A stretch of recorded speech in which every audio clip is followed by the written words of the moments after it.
Okay, so hello and welcome to a Film Mixologist. Today what we're going to be doing is we're going to put the piston on the crank inside the crankcase.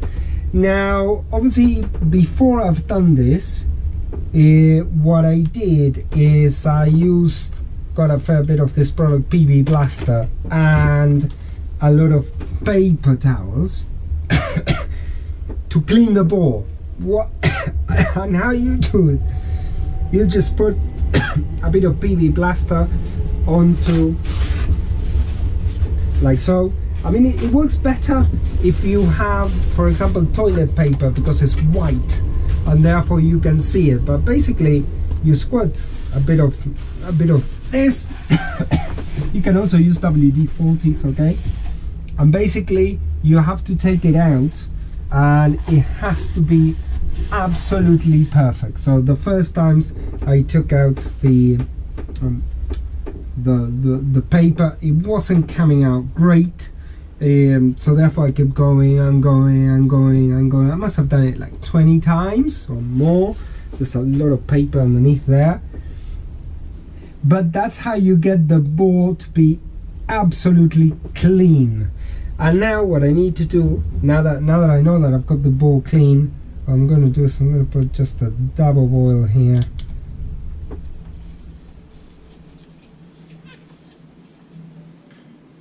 So the bore is already lubricated with the PB Blaster. So the PB Blaster is a lubricator, but I'm going to put some WD-40, some SAE 30 oil just in case.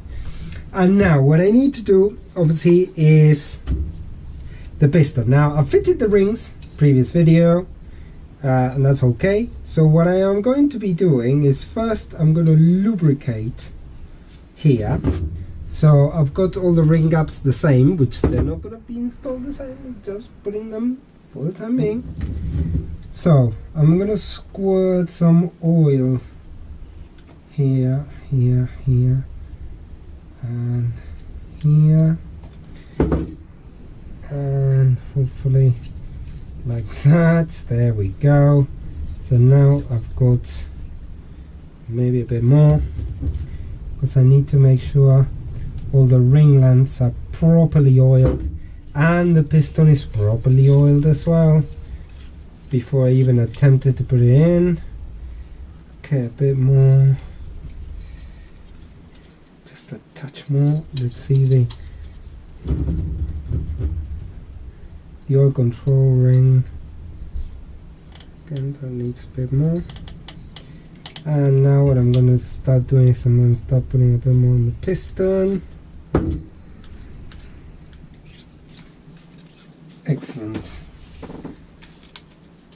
Okay, so now this piston is absolutely kind of swimming in oil, and I've got my ring compressor here, which I've also cleaned with PB Blaster and this.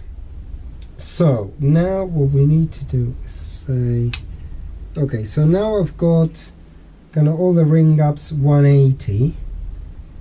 There we go. I mean, it's just for installation purposes though, because obviously when the engine is working, so very carefully. Okay, so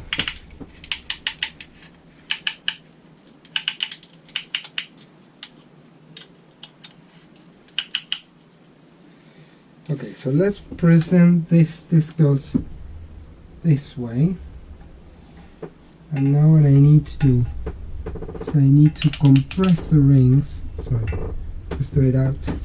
Let's compress the rings.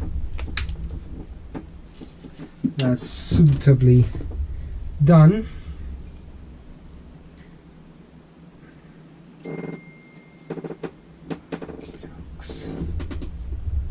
Okay, and now rubber hammer.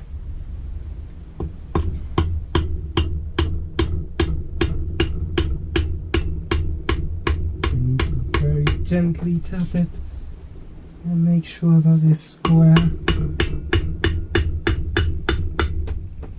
It's still square.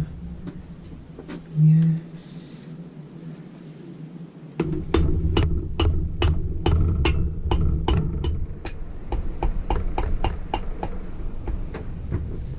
Very carefully now.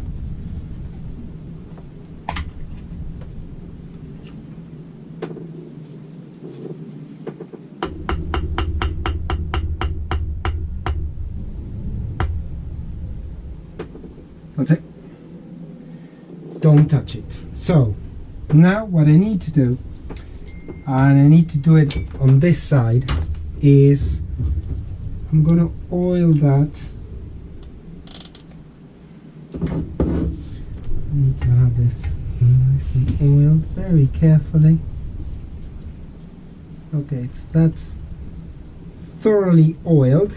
Also, the one thing I did, I don't know if I mentioned it or not, is that I cleaned with PB Blaster this ring here, which is where the crank assembly goes. So this is not only lubricated but cleaned.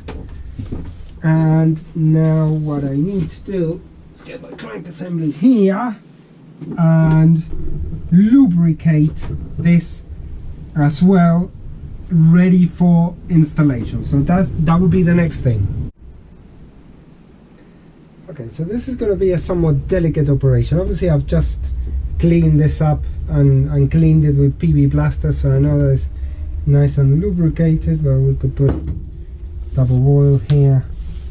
That never did any harm.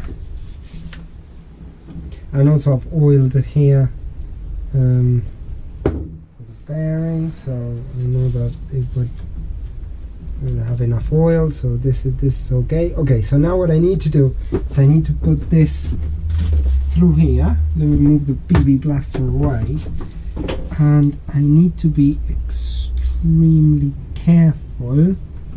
How do I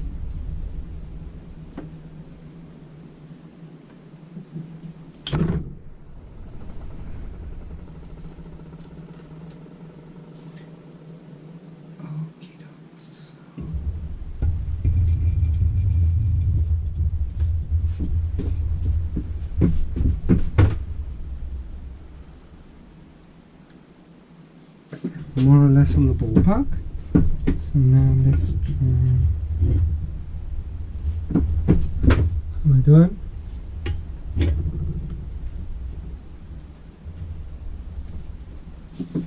So now let me line up the holes here.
So hello and welcome to this is probably going to be the final part. Now, as you can see, I've got the rod, the piston assembled, everything's okay, it rotates as it should. But my problem is that I haven't got any markings on the flywheel. They're all gone for timing purposes and that kind of stuff. So what I need to do is I need to establish a marker for top dead center. Now, generally the way the way you do it in cars, in automotive engines, is, as you can see, I am I'm raising the piston very, very slowly.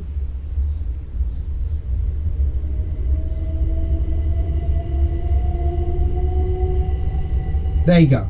So that means that the needle has reversed, and that point where it reverses, that's your true top dead center.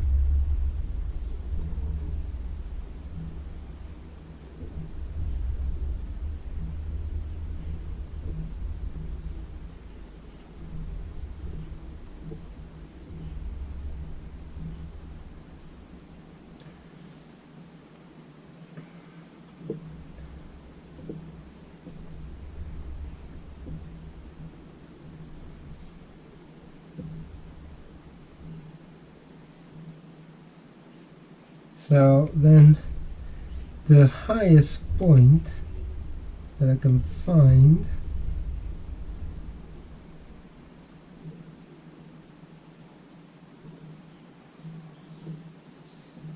is this. So that's the highest point in the dial test indicator, and that means that we found true top dead center.